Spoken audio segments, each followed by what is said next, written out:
दो सुहागन और तीन विधवा बहुओं की गर्मी। एक गांव में गंगा नाम की एक बूढ़ी औरत अपनी तीन विधवा बहुओं के साथ रहती थी। माँ, तुझसे कुछ कहना चाहते हैं। हाँ बोल बेटा। मेरे तीन बच्चे तो अपनी माँ से भी पहले इस दुनिया से चले गए। अब तुम दोनों ही मेरा आखिरी सहारा हो। बोल, तुझे क्या कहना है? माँ, हम दोनों को ही दो लड़कियों से प्रेम हो गया है और हम उनसे शादी करना चाहते हैं। सच? पर कौन है वो खुशनसीब देवर जी? वो यहीं पास के शहर में ही रहती है। शहर की लड़कियां? ना बाबा ना। शहर की लड़कियों के तो बड़े नखरे और खर्चे होते हैं। अब मान भी जाओ ना माँ। हाँ माँ, अगर हमारे देवर उन लड़कियों को पसंद करते हैं तो मान जाओ। हाँ, अब हमारे दोनों देवर भी शादी के लायक हो गए हैं, तो अगर उनकी शादी उनकी पसंद की लड़कियों के ही साथ हो जाए तो ज्यादा अच्छा होगा। अच्छा अच्छा, ठीक है, मैं समझ गई। गंगा अपने दोनों बेटों की शादी शीला और मीना के साथ करवा देती है। गंगा की तीनों विधवा बहुओं ने पूरे घर को बड़े ही अच्छे तरीके से संभाल रखा था, लेकिन मीना और शीला के आने से घर में थोड़ा कलेश का माहौल बनना शुरू हो गया था। धानी भाभी, धानी भाभी। हाँ बोलो मीना, क्यों चिल्ला रही हो? भाभी, माँ ने मुझे हमारी गाय की गौशाला धोने को बोला है। हाँ तो जाइए, जाकर आप धो दीजिए। लेकिन आज मम्मी जी के मामा जी घर पर आ रहे हैं और मैं उनके आने की ही तैयारियां कर रही हूँ। हाँ तो अगर आप कर भी रही हो तो क्या मुझ पर कोई एहसान कर रही हो? मैंने ऐसा कब कहा? मैं वो गौशाला नहीं धोने वाली हूँ, बस। धानी बेचारी खुद ही गौशाला साफ कर देती है। चलो, ये भी साफ हो गई। अब बस मामा जी भी आते ही होंगे। मामा जी आ जाते हैं। सारी बहुएं मिलकर उनका स्वागत बहुत अच्छे से करती हैं। अरे भाई गंगा, तुम्हारी दोनों नई बहुओं से तो मिलवाओ। हाँ हाँ, क्यों नहीं, अभी मिलवाती हूँ। मीना, शीला। हाँ, आ रही हूँ मम्मी जी। आए। दोनों सुहागन बहुएं बहुत सज धज के मामा जी के सामने आती हैं। नमस्ते, नमस्कार। नमस्ते नमस्ते, आओ बहू, आओ आओ आओ। अरे अब देखते ही रहोगी बहुओं, जाओ मामा जी के लिए कुछ खाने को तो ले आओ। अभी लाई माँ। शीला अमला का बनाया हुआ खाना अपने हाथों से मामा जी को परोसती है। अरे भाई वाह, खाने का तो जवाब ही नहीं है भाई। गंगा, तेरी दोनों बहुएं तो लाजवाब हैं, मजा आ गया भाई। मामा जी चले जाते हैं। तीनों विधवा जेठानियों को बहुत बुरा लगता है, क्योंकि सारा काम तो उन्होंने किया था। तीनों जेठानियों की अब घर में बस नौकरानियों जैसी हालत थी। सास गंगा भी बस अपनी सुहागन बहुओं को ही ज्यादा प्यार करती थी। एक दिन मीना और शीला भरी गर्मी की दोपहरी में अपने कूलर वाले कमरों में पड़ी आराम फरमा रही थी। शीला, बाहर बहुत सारे कपड़े धुलने के लिए पड़े हैं, जाकर धो दो। क्या मैं कपड़े धोऊं? बिल्कुल नहीं, इतनी गर्मी में मैं कोई कपड़े वपड़े नहीं धोने वाली। इतनी तेज धूप में मेरा रंग काला पड़ जाएगा। ये क्या बात हुई? हाँ भाभी, आपको तो अपने रंग रूप की कोई परवाह नहीं होगी, क्योंकि आप तो विधवा हो ना। बस, अब बहुत हुआ तुम्हारा नाटक। जाओ जाकर कपड़े धो। तुम होती कौन हो मुझसे ऐसा कहने वाली? मैं तुम्हारी जेठानी हूँ, तुमसे बड़ी हूँ, तो इसलिए जो भी मैं कहूँगी तुम्हें मानना पड़ेगा, समझी? तुम मेरी जेठानी, मुझसे बड़ी? हाँ, तुम सिर्फ इस घर में एक नौकरानी की तरह हो। तुम तीनों के जब पति ही इस घर में नहीं रहे, तो फिर आप यहाँ इस घर में क्या कर रही हो? मीरा को शीला की बातें अंदर से बिल्कुल तोड़ देती हैं। तो वहीं उनकी लड़ाई की आवाज सुनकर गंगा और दोनों जेठानियां धानी और अमला वहां आ जाती हैं। अरे क्या हुआ, क्यों लड़े जा रही हो? क्या हुआ मीरा? ओहो, तुम सभी ने तो मेरी नाक में दम कर रखा है। हमेशा लड़ाई लड़ाई। अरे मिलजुल कर साथ साथ नहीं रहा जाता तुमसे।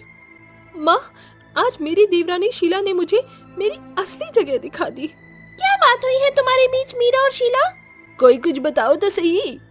हाँ, नहीं है मेरे पति अब इस दुनिया में। हाँ, नहीं हूँ मैं अब सुहागन, पर हूँ मैं इस घर की बड़ी बहू ही, कोई नौकरानी नहीं हूँ मैं। और ये बात तुम जितनी जल्दी समझ जाओ, तुम्हारे लिए उतना अच्छा होगा। घर में लड़ाई ही चल रही थी कि तभी दरवाजे पर दस्तक हुई। अरे तुम यहाँ लड़ती रहो, मैं तो जाकर देखती हूँ कि कौन आया है। दरवाजा खोलते ही गंगा हैरान रह जाती है। अर्जुन, नकुल, तुम्हारी ये हालत कैसे हो गई? मेरे बच्चों, बताओ क्या बात है? गंगा की आवाज सुनकर सभी भागते हुए नीचे आते हैं और सभी बहुत चौंक जाते हैं। देवर जी, ये सब कैसे हुआ? आपकी ये हालत कैसे हो गई?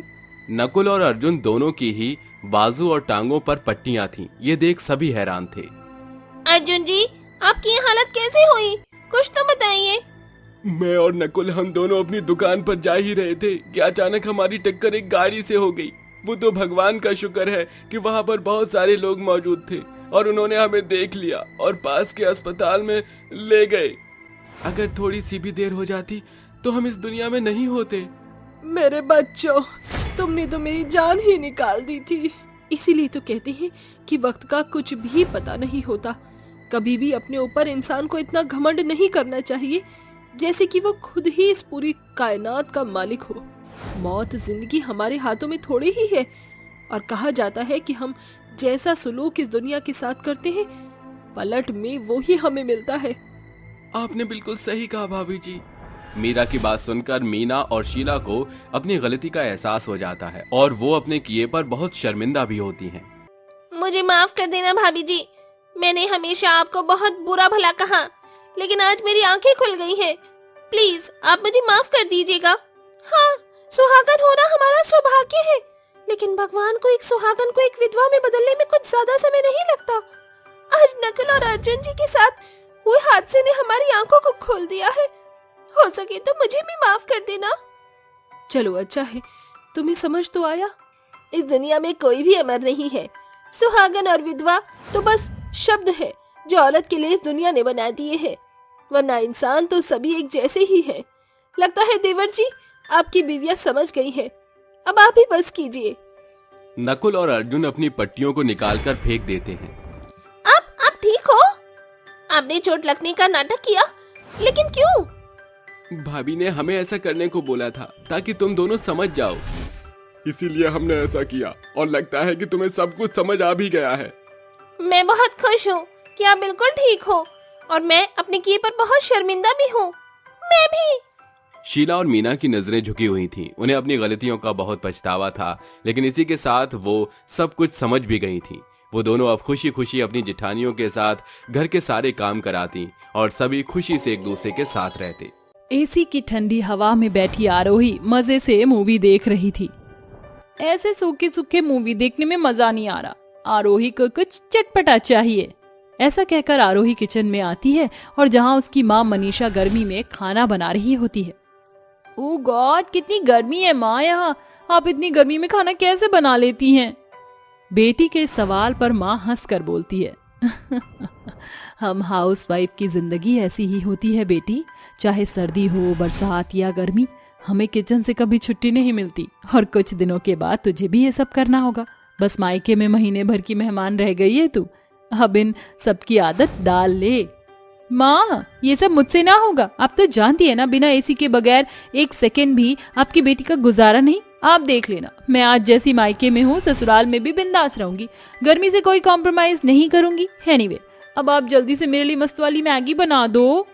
क्या ससुराल को लेकर आरोही के मन में उठी ख्वाहिश सच होगी? आइए देखते हैं। ऐसे ही ढलते दिन के साथ एक महीना पार हो जाता है और बड़े ही धूमधाम से आरोही की शादी राघव से हो जाती है, जहां आरोही की सास शीला उसे सभी से मिलवाती है। छोटी बहू आजा, मैं तुझे सभी से मिलवाती हूँ। ये तेरे ससुर जी है और ये तेरी जेठानी जूली है और ये जूली की बेटी चिंकी है और ये तेरी ननद पीहू है। बस यही प्यार भरा परिवार है हमारा, जिसका आज से तू भी हिस्सा हो गई है। पीहू, जा अपनी भाभी को कमरे में ले जा। आइए भाभी।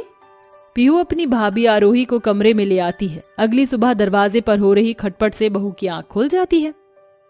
हद होती है, ये इतनी सुबह सुबह कौन दरवाजा बजा रहा है? अरे दरवाजा खोलो देवरानी जी। जेठानी जी आप यहाँ? गुड मॉर्निंग देवरानी जी, 5 बज गए हैं, आज तुम्हारी पहली रसोई है, जल्दी से नहा धोकर नीचे आ जाइए। थोड़ी देर बाद आरोही रेडी होकर रसोई में आती है, जहाँ सास उसे लंबी सी खाने की लिस्ट देकर कहती है, ये ले नहीं बहू, इसमें पूरे परिवार के मनपसंद खाने की लिस्ट लिखी है जो तुझे पहली रसोई में बनाना है। चल अब शुरू कर दे। गुड लक देवरानी जी। अरे जेठानी जी, आप कहाँ जा रही हैं?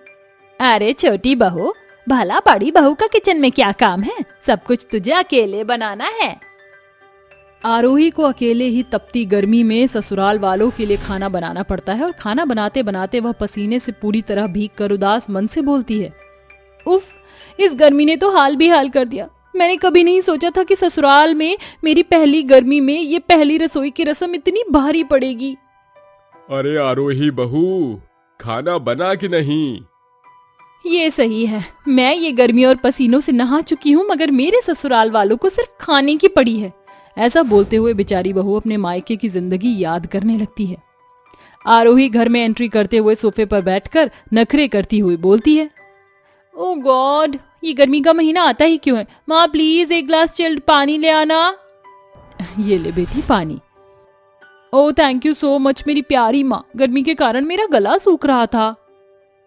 इसके बाद मनीषा अपने आंचल से आरोही के माथे का पसीना पोंछकर कहती है, पसीने से लथपथ हो गई है तू, जा जाकर कमरे में बैठ, मैंने एसी चालू कर दिया है और मैं खाना लेकर आती हूँ। आरोही अपनी मायके की यादों में खोई हुई थी, तभी पीहू किचन में आकर बेचारी बहू पर चढ़ बैठती है।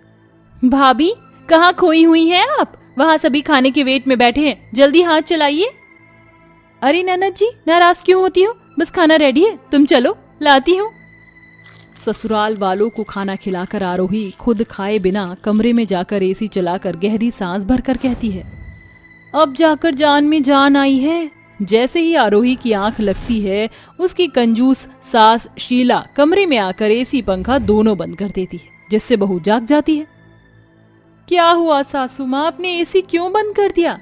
अरे नहीं बहू, अभी इतनी गर्मी थोड़ी हो रही है जो तुझे अभी से एसी की हवा चाहिए। 4 बज गए हैं, अपने ससुराल वालों को शाम की चाय तो पिला दे। जी माँ जी। अपनी सास की मक्खरता देखकर आरोही की आंखें भर आती हैं और उसकी आंखों के आगे मायके की याद झांकने लगती है। सुबह के 11 बज चुके थे, मगर आरोही अभी मजे से फुल स्पीड में एसी चलाकर सो रही थी। तभी उसकी माँ मनीषा पंखा एसी बंद करके झाड़ू लगाने लगती है, जिससे आरोही गर्मी के मारे अपनी माँ पर चिल्ला पड़ती है, क्या माँ, एसी क्यों बंद कर दिया, गर्मी लग रही है। अरे बस 2 मिनट आरोही, झाड़ू लगाकर चला देती हूँ, देख 11 बज चुके हैं। ओह माँ 11 ही तो बजे हैं, और ये झाड़ू झंझट आपकी बेटी की नींद से बढ़कर है क्या? मुझे गर्मी लग रही है। हाँ ठीक है, अब गुस्सा मत कर, ले चला दी तेरी एसी, कर ले अपनी नींद पूरी, तेरे उठने के बाद ही मैं सफाई करूंगी। अपने मायके में जी गई आजाद जिंदगी को याद करके बहू रोते हुए बोलती है, वो दिन भी क्या दिन थे जब मैं मायके में अपनी मनमर्जी की जिंदगी जिया करती थी। गर्मियों में 11 बजे उठना और सारा दिन एसी में रहकर कोल्ड ड्रिंक्स पीना, मूवी देखना, क्या गजब के दिन थे। मगर बहू बनने के बाद सब कुछ बदल चुका है। आई मिस यू माँ। ऐसे ही दिन बीतते जाते हैं, जिसके साथ गर्मी का टेम्परेचर और ज्यादा बढ़ जाता है, जिसमें आरोही के लिए किचन में काम करना बहुत ही मुश्किल होता जाता है। अरे छोटी बहू, जरा मेरे लिए शिकंजी बना दे, आज बड़ी गर्मी है। फिर तो मैं भी पीऊंगी नींबू पानी। जी ठीक है, अभी बनाती हूँ। बहू सभी के लिए जग भरकर नींबू पानी बनाकर उन्हें देती है। मजा आ गया बहू, 1 गिलास और देना। मुझे भी आधी ग्लास नींबू पानी देना। इस तरह सारी शरबत ससुराल वालों में ही खत्म हो जाता है। आखिर में बहू के लिए कुछ भी नहीं बचता। अरे आरोही, तुम्हारे लिए तो कुछ बचा ही नहीं। ये लो, चलो हम मेरे शरबत में से आधा आधा शेयर कर लेते हैं। अरे राघव तू पी बेटा, बहू का क्या है, वो तो बाद में भी शरबत बनाकर पी लेगी, क्यों बहू? सास की ये बात सुनकर बहू अपने आंसू छिपाकर बोलती है, हाँ माँ जी सही कह रही है, मेरा क्या है। बहू की बातों में उसका दुख छलक जाता है, जिससे उसकी जेठानी भाप लेती है और उसे अकेले में बात करती है। क्या बात है आरोही, लगता है तुम अभी तक ससुराल में एडजस्ट नहीं हो पा रही हो। बहू हूं ना, इसलिए समझ सकती हूँ, मगर जब एक लड़की बहू बनती है तो उसका एक मन मायके के उन खूबसूरत यादों में खोया रहता है जहां वह अपने हिसाब से रहती है।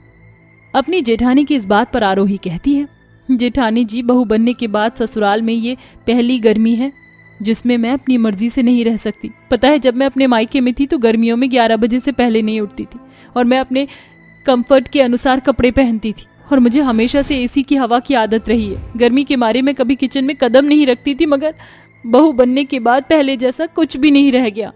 आरोही की ये सारी बातें उसकी सास शीला सुन लेती है और अगले दिन शीला खुद से खाना बनाती है। गुड मॉर्निंग छोटी बहू, चला जा नाश्ता कर ले। मगर माँ जी, नाश्ता किसने बनाया? बहू, आज सब कुछ तेरी सास ने बनाया है। मगर इसकी क्या जरूरत थी माँ जी? जरूरत थी बहू, तू भी तो गर्मी के भपके में पसीने से तर होकर हमारे लिए खाना बनाती है। मगर अब तेरी सास और बड़ी बहू तेरा हाथ बटाएंगी और मैंने तेरे लिए हल्की साड़ी और कॉटन की कुर्तियां मंगवा दी हैं। अब तू गर्मी में वही पहनना और हाँ, जितना मन चाहे एसी पंखा चलाना, ठीक है? अपनी सास का बदला मिजाज देखकर आरोही बहुत खुश होती है। आखिर वो भी तो यही चाहती थी कि उसके ससुराल वाले उसको समझ सके। उस दिन के बाद से बहू की ससुराल में गर्मियां अच्छे से गुजरने लगी, जिसका श्रेय आरोही की सास शीला देवी थी, जिसने वक्त रहते सास बहू की उलझन भाप ली थी, क्योंकि सास भी कभी बहू थी। हेमलता शाम के वक्त एक बोरे में कचरा बीनते हुए वापस अपने घर की ओर लौट आती है। उसके घर में कचरा पड़ा होता है, क्योंकि उसकी झोपड़ी कचरे के ढेर के पास ही थी। आखिरकार दिन भर कूड़ा कचरा बीनने के बाद मैं अपने घर पर लौट आई। अरे मेरे प्यारे बच्चों, कहाँ हो तुम दोनों? माँ, हम यही हैं। हम पढ़ाई कर रहे थे। अच्छी बात है, तुम दोनों पढ़ाई कर रहे हो। तुम जानते हो ना, हमें इस गरीबी से बाहर निकलना है, जिसके लिए तुम्हें पढ़ाई करनी बहुत जरूरी है। तुम दोनों अच्छे से पढ़ो, मैं तुम्हारे लिए कुछ खाने के लिए बनाकर लाती हूँ। हेमलता रसोई में जाती है, जहाँ चारों तरफ कूड़ा कचरा पड़ा होता है। वो एक झाड़ू उठाती है और झाड़ू से थोड़ा बहुत कूड़ा कचरा वहाँ से साफ कर देती है। हेमलता खाने के लिए कुछ बनाती है और अपने बच्चों के लिए ले जाती है, जिसके बाद वो सभी खाना खाते हैं और राजू कहता है, माँ, मुझे बहुत गंदी बदबू आ रही है इस कूड़े कचरे की। रोज रोज खाते समय ये गंदी बदबू बहुत बुरा लगता है माँ। हम कब एक अच्छे से साफ सुथरे मकान में रहेंगे? जब तुम दोनों पढ़ लिख कर बड़े हो जाओगे और अच्छी नौकरी करने लगोगे, उसके बाद हमारी सभी परेशानियां दूर हो जाएंगी। हेमलता एक तरफ कूड़ा कचरा बीनती है तो दूसरी तरफ से अपने बच्चों को पढ़ा रही होती है। उसकी इस गरीबी के चलते राजू और रेखा को स्कूल में कोई भी पसंद नहीं करता था। अरे हटो यहाँ से हटो, कूड़ा कचरा बीनने वाले के बेटे हमारे डेस्क पर नहीं बैठ सकते। अगर बैठना है तो नीचे बैठो। चल राजू, हम पीछे वाले डेस्क पर बैठ जाएंगे। राजू और रेखा अपनी कक्षा में सबसे पीछे बैठा करते थे, लेकिन वो हमेशा मन लगाकर पढ़ाई किया करते थे। वहीं दूसरी तरफ हेमलता का कूड़े कचरे का काम भी सही से नहीं चल पा रहा था। अरे तुम ये कैसा कूड़ा कचरा बीन कर लाती हो? अगर सही से कूड़ा कचरा बीन कर नहीं लाओगी तो मैं तुम्हें ढंग से पैसे नहीं दूंगा, और इस कूड़े कचरे के बस यही पैसे बनते हैं।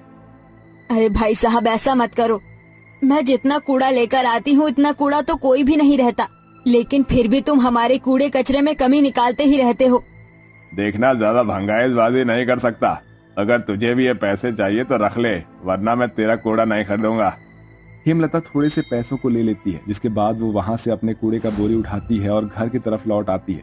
लेकिन उसके दिमाग में केवल एक ही सवाल घूम रहा होता है, हे भगवान, कूड़ा कचरा तो सही से बिका ही नहीं, ऊपर से मुझे पैसे भी कम मिले हैं। अब इन पैसों से मैं राशन कैसे लाऊं, या फिर अपने बच्चों की पढ़ाई के लिए किताब। हेमलता ऐसा सोचते हुए कुछ ही दूरी पर चलती है कि तभी उसकी नजर एक आदमी के ऊपर पड़ती है। वो आदमी एक होटल का वेटर होता है, जो होटल का बचा हुआ खाना कूड़े कचरे के पास लाकर फेंक देता है। हेमलता उस आदमी के वहां से चले जाने के बाद उस कूड़े कचरे में से साफ सुथरा खाना किसी तरह निकाल लेती है और बचे हुए पैसों से कॉपी किताब लेकर घर आ जाती है। माँ, आज खाने में क्या बनाओगी? हम सुबह से भूखे हैं, रसोई में खाने का एक दाना तक नहीं है। माँ, आज टीचर ने हमें पूरे दिन क्लास से बाहर ही रखा था, क्योंकि हमारे पास पढ़ने के लिए किताबें ही नहीं थी। हेमलता लाया हुआ खाना रसोई में जाकर अपने चूल्हे को जलाती है, उसे गर्म कर लेती है, जिसके बाद वो उस खाने को अपने बच्चों को दे देती है और उन्हें किताबें भी देती है। ये लो, मैं तुम्हारी किताबें ले आई हूँ। अब खाना खा लो और उसके बाद अच्छे से मन लगाकर पढ़ाई करना, क्योंकि मेरी आखिरी उम्मीद तुम दोनों ही हो। राजू और रेखा पेट भर कर खाना खा लेते हैं और फिर पढ़ाई करने लगते हैं। ऐसे ही हेमलता कूड़ा कचरा बिनते बिनते अपने दोनों बच्चों को बड़ा कर देती है, जिसके बाद दोनों की पढ़ाई भी खत्म हो जाती है, लेकिन दोनों नौकरी के लिए धक्के खा रहे होते हैं। क्या हुआ मेरी बेटी रेखा, तुम्हारा तो आज इंटरव्यू था, क्या तुम्हें जॉब मिली या नहीं? नहीं माँ, मुझे कोई जॉब नहीं मिली। तभी वहाँ राजू आता और कहता है, माँ, दीदी, ये लो मुंह मीठा करो, आप दोनों को खुशखबरी देनी है, मेरी एक अच्छी कंपनी में नौकरी लग गई है माँ। राजू के मुंह से ये बात सुनने के बाद रेखा और हेमलता दोनों ही बहुत खुश होती हैं। माँ, अब आपको कूड़ा कचरा बीनने की कोई जरूरत नहीं है। जैसे ही मेरी महीने की पहली तनख्वाह मिलेगी, मैं इस टूटी फूटी झोपड़ी में से आप दोनों को निकाल कर एक अच्छे मकान में ले जाऊंगा।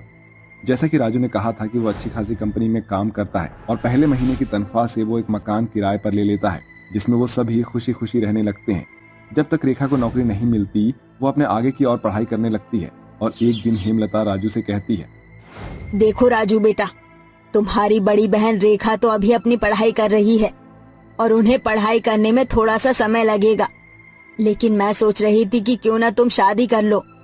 शादी करके तुम्हारी जिम्मेदारी तो मेरे सर पर से हट जाएगी। राजू हेमलता की बात मान लेता है, जिसके बाद हेमलता एक अच्छी सी लड़की देखकर राजू की शादी कर देती है। लेकिन शादी के बाद राजू का ध्यान दो जगह बढ़ जाता है, क्योंकि उसकी पत्नी रीना उसे हमेशा अपनी माँ और बहन के लिए कुछ भी करने से रोका करती थी। जब से मैं इस घर में आई हूँ, तब से मैं देख रही हूँ कि तुम सारा का सारा पैसा अपनी बहन रेखा की पढ़ाई पर ही लगाते हो। अरे अपने बारे में क्यों नहीं सोचते हो? आने वाले समय में जब तुम्हारे बच्चे होंगे तो क्या वो गरीबी को झेलें? और ऊपर से तुम्हारी माँ जब देखो बीमार ही रहती है। रीना, तुम ऐसा क्यों कहती हो यार? तुम्हें नहीं पता कि मेरी माँ ने कितने कष्ट झेलने के बाद मुझे इस मुकाम पर पहुंचाया है। आज अगर हमारी माँ ने हमारी जिम्मेदारी अच्छे से नहीं निभाई होती ना, तो पता नहीं हमारा क्या होता। बस बस बहुत हुआ। तुम्हारी माँ और तुम्हारी बहन के किस्से सुन सुनकर मैं थक चुकी हूँ। अब मुझे और नहीं सुनना। अगर तुमने और अपनी बहन की पढ़ाई में और अपनी माँ की दवाई में पैसा लगाया तो मैं इस घर को छोड़कर चली जाऊंगी। उस दिन के बाद से राजू बहुत मजबूर हो जाता है और अपनी बहन और अपनी माँ की दवाइयों में पैसा लगाना धीरे धीरे कम कर देता है। अरे भैया, मेरे कॉलेज की फीस नहीं भरी तुमने? तुम्हें तो पता ही है दीदी, मैं अकेले कमाने वाला हूँ और घर के खर्चे बहुत ज्यादा हैं। मैं तुम्हारी फीस कहाँ से भरूंगा? फीस ना सही, माँ की दवाई तो ले आओ भैया। जितनी भी तनख्वाह आई थी वो सभी मैंने लेने देने में खत्म कर दी। अब मेरे पास कुछ भी नहीं बचा है। मैं दवाई कहाँ से लेकर आऊंगा? तुम इतनी पढ़ी लिखी हो, तुम कहीं नौकरी क्यों नहीं कर लेती हो? ये सुनते ही रेखा को बहुत दुख होता है, लेकिन वो अपने भाई से कुछ नहीं कह पाती। ऐसे ही अब उन दोनों की बहुत ज्यादा बेकदरी हो जाती है और रीना भी उनके ऊपर जुल्म करने लगती है। एक दिन रीना राजू से कहती है, देखो, तुम्हारी माँ और बहन कुछ नहीं करती और अब तुम्हारी बहन की शादी भी तुम्हारी माँ तुम्हारे सर पर ही थोप देंगी, इसीलिए हम दोनों को अलग हो जाना चाहिए। अपनी पत्नी की बात मानकर राजू रीना को लेकर अलग रहने लगता है, जिसके बाद हेमलता और रेखा के ऊपर दुखों का पहाड़ टूट पड़ता है और हेमलता फिर से कूड़ा कचरा बीनकर अपना गुजारा करने लगती है। माँ, मैंने कभी नहीं सोचा था कि हमें फिर से वही वापस आना पड़ेगा। वही गरीबी और वही गरीब की रसोई, जहाँ चूल्हा जलता ही नहीं। धीरज रखो बेटी, सब कुछ ठीक हो जाएगा। कूड़ा बेचने के बाद जो पैसे बचते हैं, हेमलता उनमें से घर का थोड़ा सा राशन ले आती है, जिसके बाद रेखा रसोई में जाकर खाना बनाती है। दोनों माँ बेटी खाना खाकर सो जाती हैं। अगले दिन जैसे ही सवेरा होता है, कूड़े कचरे में पड़े न्यूज़पेपर पर रेखा को एक नौकरी का इश्तिहार दिखाई देता है। ये मेरी आखिरी उम्मीद है। एक बार इंटरव्यू देकर आती हूँ, इसके बाद देखती हूँ क्या होगा। रेखा इश्तिहार देखकर इंटरव्यू देकर आती है, जिसमें वो पास हो जाती है और उसे एक बहुत बड़ी कंपनी में CEO की जॉब मिल जाती है। उसी कंपनी के अंदर उसका भाई एम्प्लॉय होता है और अपनी बहन को अपना CEO देखकर वो हैरान रह जाता है। अरे बहना, तुम इस कंपनी की CEO कब बन गई? रेखा राजू को सब बताती है, जिसके बाद राजू को अपनी गलती का एहसास होता है। वहीं धीरे धीरे जहां हेमलता और रेखा दोनों ही टूटी फूटी झोपड़ी में रहने लगी थी, अब वो एक अच्छे से बंगले में रहने लगती है, जहां हेमलता रसोई में अच्छे अच्छे पकवान बनाकर अपनी बेटी को खिलाती है। आज मेरा सपना पूरा हो गया। मेरी बेटी और मेरा बेटा दोनों ही अपनी जिंदगी में कामयाब है और मुझे मेरी भरपूर रसोई भी मिल गई। इससे ज्यादा और मुझे क्या चाहिए था। वो पूरा परिवार अब एक साथ खुशी खुशी रहने लगता है